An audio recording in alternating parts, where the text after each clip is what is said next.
With a 20-year reputation for clean business, Matt Glynn at Code Property Group is the first choice for real estate on the Sunshine Coast and surrounding areas. I've known Matt for a very long time from a personal level and professional level, and he is an excellent real estate agent. He's professional, he holds a high level of integrity, he presents incredibly well, and has a huge amount of knowledge when it comes to the real estate industry. So if you are in the market to buy, sell, or simply get a valuation and find out more about your current property, then give Matt a call on 0404 315 066 or matt.glynn, GLYNN, at codepg.com.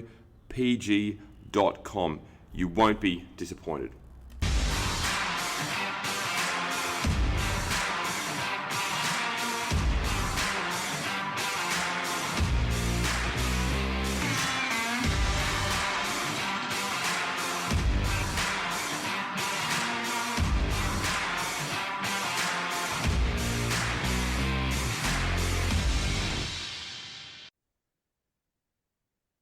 All right, welcome back to another episode of the podcast, and all the way from Perth, I've got fellow Indian judge and very well-respected coach Richard Collins on the episode today, mate. How are you going? Not too bad, man. How are you? Thank I'm you for very having me good. I'm on. very good. I've been excited for this one. Yeah, Always, yeah, yeah. We've been teeing up always for a a while. good We chat meant with to you. obviously line one up while we're over in India last, but it just didn't happen. The trips are too short, but Yeah. no, it's definitely worth a chat for sure. So I thought, like a lot of people didn't are aware who you are, but at the same time, there's probably plenty on this episode that don't. So would you mind giving us a quick background, how you got into physique coaching and bodybuilding in general? And I know you're heavily involved in other sports as well. So if you want to elaborate on that a little bit. Yeah. So originally, I didn't start through the traditional way of coaching. I ended up doing a course in or diploma in strength and conditioning Okay. in sports development in Melbourne. Mm. And I did that because I played quite a high level of basketball growing up. Yeah. And then it was sort of my enjoyment was the strength and conditioning side. I wanted to prioritize basketball, learn as much as I could about that because I really enjoyed it. And I did that for a really long time. Worked in the AFL. Got to work quite high up in the basketball. Got to work with NBL players, things like that. Nice. And I ended up having one client one time when I was working at a commercial gym that wanted to do a bodybuilding competition, and this is going back like 18 years, 19 Yeah, years right. ago. Okay. Yeah, so and we did it. She did really well. I didn't know what I was doing. If I go back and what I tried, I probably wouldn't have done it the same way now. Right. Um, However, she won. She was successful. And then a couple other people that she knew or from the bodybuilding scene just sort of said, "Hey, I want to do this too. Can you help me?" And I ended up just sort of taking on clients from it. Was really lucky, had some great clients at the start, some really coachable client athletes that were just, without the help of me, were just phenomenal athletes. You know how it is. And then I ended up, uh, I just ended up more regularly taking on clients for the sport of bodybuilding, and it just kind of rolled and transitioned from there. And I sort of kept the basketball going, but I ended up financially being a better sort of choice for me to do. Body composition, so not just necessarily bodybuilding, but just Mm. helping people manipulate their body composition, whether it was competitors or general population or whatever it was. And then I started to really enjoy that. Obviously, the way that I learned is more problem solving, hands on. So when a client has a issue, I'll work out. If I don't know how to resolve it, I'll go learn and try to learn how to resolve it. Yep. And I think all those things just kind of led me down the path to coaching body composition, which I still do quite a lot of basketball coaching. I don't do too many of the other sports anymore, but I still privately coach some semi-professional and professional basketball players. Mhm. But majority of the business now just is body composition. So whether it's the sport of bodybuilding or whether it's just general people that want to look better, the business has just kind of geared itself that way because business was better in that area. I think Absolutely. there's a larger demographic, right? Like there's a Yeah. larger demographic of people in the world that want to look better Mm. than there is that want to be better at sport, if that makes sense. And you recently told me when we were in India too, you've got a professional wrestler as a client as well. Are we allowed to talk about that? Oh, yeah, we are a little bit. A little bit? Yeah, so Can we you name do. names or no? Nah, we do. Yeah, so I do that a little bit, which is cool. That's essentially body composition training. Sure. The cool thing about that though is, the skill side of things. Obviously, I have zero idea about. So they have people to do that, and I'm able to help with body composition in that regard and things like that, which is cool. But yeah, so it's those things are really cool. We're able to work with some really cool people in different areas and aspects of sport. But yeah, it's a blast. It's been an absolute blast the last 20 years. So Yeah, well. gonna have an exciting next 20 years as well. Oh, no doubt, mate, no doubt. So you've obviously judged, you've judged NPC, you've judged some natural feds too. Is that right over here in Australia over the years? Yeah, ICN now mostly. Okay. Obviously we'll keep the ICN. So yeah, it's been really cool. It's been a really long time since I've been able to do that, and going over to India was. Hmm. Well, I did Dubai first You in buy, yep. June, which was really cool. It was a much smaller show, but it was an awesome show. Like it was a great experience. The competitors were amazing. There was people from Europe and India and whatnot, and Australia coming Hmm. over and competing. And then yeah, I got to do my first India show. What was it? 6 weeks, 8 weeks ago, somewhere Yeah, around yeah. there. December. Yeah, November, Yeah, December. Yeah. with Tran and yourself and Joey and I can't remember the guy's name from the Czech, but he was awesome too. Um, yeah, and just the whole experience, man, it was so fun. Like Hmm. I think the whole culture of it's so different, and like it was just like a really big eye opener for me, where um, just seeing how differently everything is done there, how the people interact, and just like how the crowd is, and Yeah. how the stages are, and how everything runs and everything like that. So even the setups of the stage, which we see probably wouldn't the OHS a little different, and Hmm. just little things like that were really like it was just such a good experience, and the competitors were. So lovely. I thought, even just messaging after and regardless of whether they want feedback or they were just messaging to say thank you for coming over and, all things that, you and Joey and stuff are used to doing it for a few years, but Hmm. it was a new experience for me and definitely one that I want to keep doing. It's a pretty unique experience, isn't it? Because the gratitude of the athlete in particular, there's a lot to be desired about that, and as Australians, we could probably learn a lot as well, given their living environment and conditions, and where they come from, their backgrounds and stuff, and they're so thankful just to have the opportunity. And you see some people, celebrate when they got a fourth place, like that sort of stuff is pretty cool to see. Yeah, it was there. I was telling people when I was coming back here, I'm like, you guys just have to go and see it. Like Mm. it's really hard to explain. But just the whole, like I said to Jay, it was like a movie. Like the whole thing was just like insane, and it Mm.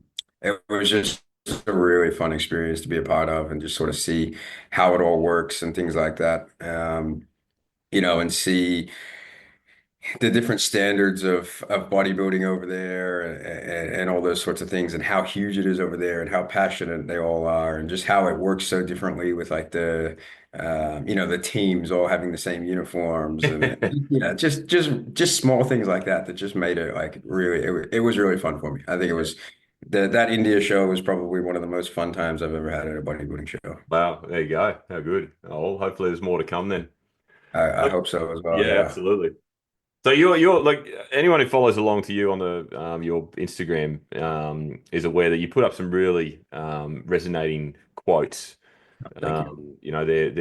They're very relevant. They're articulated really well, and they're heavily shared. I would imagine. I know I share quite a lot of them, and because you write them so well that it's no point in trying to repurpose it because there's no way of improving it. So I thought there was an opportunity to sort of something a little bit different to grab a couple of them. I'll read them back to you because me being as disorganized as I was, I didn't actually share them with you originally when we No, typed that's fine, this man. up. Um, and then we can elaborate on because there's obviously a bit more to it. And there might be a backstory to it too, if you There remember always who came is. up with it. Yeah, there always is. So that's always a good thing. So I I'll bring up the remember. first one. I'll bring it on my other screen here once it opens up, Yeah, and cool, man. we'll have a chat about it. So the first one, and I really like this one, and that's why it was the first one I picked. Everybody says they want to be held accountable until they're actually held accountable. Being coachable is a skill all athletes need to master if they want to reach their full potential. So particularly that first sentence about everyone wants to be accountable until they're held to account. It's I can resonate with that so strongly. But do you want to elaborate on that from your perspective and where this sort of potentially came from originally? Yeah, so with a lot of my social media posts, like I'm in a position, and the reason I do these posts, I have to give you this background story Sure, before go that. for it. Yeah. Yeah, but one of the reasons that like I really enjoy doing these is because I'm one of the few coaches that has the experience in like professional slash elite performance in sport Mm. as well as bodybuilding. Yep. Or even if we're not talking about bodybuilding, we're just talking about like you know, elitism athletes Mm. in general. So I always try to draw comparisons between the two Okay. because I think there's a lot that bodybuilding can learn from professional sport. Mm. I also think there's a lot that professional sport can learn from bodybuilding Yep. in a different regard. But so in my head, I always draw comparisons to these two sort of things.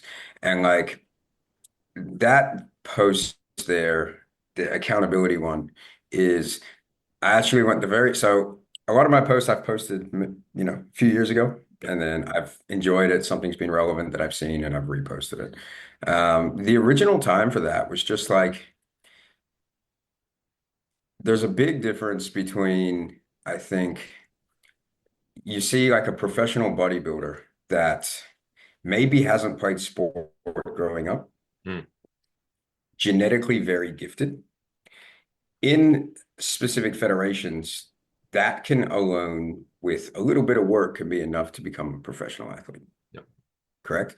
Yep. So when I compare that to a sport like AFL, soccer, basketball, something like that, generally those athletes are um, they start from 8 or 9 years old. They have to go through the ups and downs of what sport really is. They learn life lessons, how to win, how to lose, all of those sort of things. Um, and they'll spend, 12 or 15 years um, where, you don't get to the professional level unless you're coachable, Mm. because you just won't, you can't get better. So the two comparisons that I drew on that were essentially like, there's a lot of people that I found in the bodybuilding world that uh, they'll say they want to be coachable, they'll say they want to be pushed, or they say they want to be their best, but they just don't have the experience of what potentially a professional sports player would have, doing the sport for 15 years. And it's no fault of their own. It's just, they maybe haven't played team sports growing up. And then for some people, accountability looks like getting told off, Mm. right? And they just don't have the composure or uh, emotional IQ to understand that that's what it is. Yeah. And then there's a side to the coaches of this as well, which is a whole other point. But like, so my sort of thing there with that was like, when I look at some of the basketball players that are being worked with, and when I say like when they get held accountable, how they respond to it can be very, very different to how somebody in the physique world can potentially respond to it. And like I said, it's no fault of their own. It's just that they just haven't been exposed to that growing up. Yep. So again, that whole post was about, there's lots of people that say that they want that, but when they get it, they look at it as an attack. Yeah. And I think that's something that is like a huge roadblock for preventing you to get better. Mm.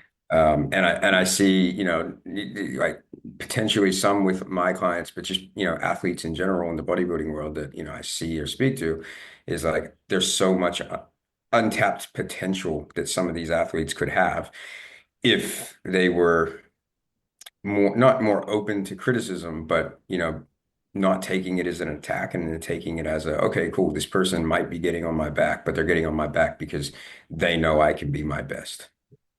And I think that that's like a separation. So that was and again, a draw to that post because I think, even nowadays, even if it's not competitive athletes, Mm. how many, like, as coaches, like we can be realistic here as coaches, there's a lot of athletes that people will have that, it's very hard to coach them Yeah. because the minute you tell them they need to do something better, they either shut off or they become, they're not solution based. They're defending themselves completely. And it's like, I'm not trying to attack you. I'm just trying to help you be better. Like it's, I'm not. And again, and I think it was just an observation and a point to make for myself that it was like, this exists.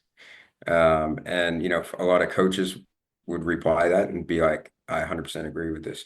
Yeah. And then there's a lot of athletes that'll reply it that'll be like, yeah, look, when I worked this out, that's when I actually got better. Yep. Yeah. Yeah. Um, Great point. but on the other side to it, Mm. and I didn't put this in the post because the posts need to be short, but Yep. this is also something that I think is probably worth noting on long form content is like at the same time, I think there's also, from a coach's point of view, there's coaches that enjoy being the hard ass and think that like maybe they don't have the experience coaching people. Mm. Like the same way the athletes don't have the experience dealing with it. But like you can only be tough on someone to the same extent that they know that you care. Yep. So, for example, like if I was to coach somebody and I had no relationship with them whatsoever, I just met them and I just rode them constantly, it probably wouldn't be received very well. Mm. But if I take the time to build a relationship with the client and understand where they're coming from and things like that, they're going to be much more open to criticism, I think. And I think that, it's a worthy note to make on that, I can't, I'm not just attacking athletes. Like that's, it's a thing where it's like, okay, coaches have a responsibility to build a relationship and bond with the client so that they feel trust so that you can be like that. Because if you don't do that, they're not going to feel like that you're in their corner. So I think there's two sides to that, but I think that was a point that I didn't put into that post that um, is really important as well from an athlete's or from a coach's point of view is to make sure that you're doing that because I don't honestly think you can push a client any harder than they know that you're in their corner. Yeah. 100%. And I think that's a really good point you bring up about the coaching side because I think from both perspectives in those sort of situations, there's an opportunity to learn, right? So Yeah. that the athlete can learn to be better and understand that what the coach is trying to do with the trust involved. And the coach can obviously learn to work better with the client as well. So it's very, very relevant to, well, all professional sports and, elite sports and bodybuilding, as you mentioned. Yeah, absolutely. And I think that that's the key to it because there's so many similarities that people just like, generally people just veer towards one. Mm. But, the one thing that I always sort of try to explain to people is like, if you're a good coach, you will be able to coach anything that you learn the skills to. Um, whether it's school teachers, whether it's different sports, whether it's bodybuilding, whether it's general public, whatever it is, right? Like coaching is coaching. It's the same thing across the board. Whereas that's why I think it's really cool. And I always try to get people that I consider coaches from other industries or different parts of fitness or teachers or fucking parents, all those sort of Mm. things, because it's still coaching. Yeah. And there's so much that if you don't look at the specifics, but you look at the underlying values and concepts, like they all overlap. And you can learn so much um, you know, from each other in terms of that, like the way I coach versus the way a soccer coach coaches their group of soccer teams, or I always sort of say, and I'll rant or not rant, but I'll go on a little bit about this. But like one thing that I always sort of say is like coaching, like 10 and 12-year-old kids in a sport. Mm. Like if you can do that, you can coach anyone.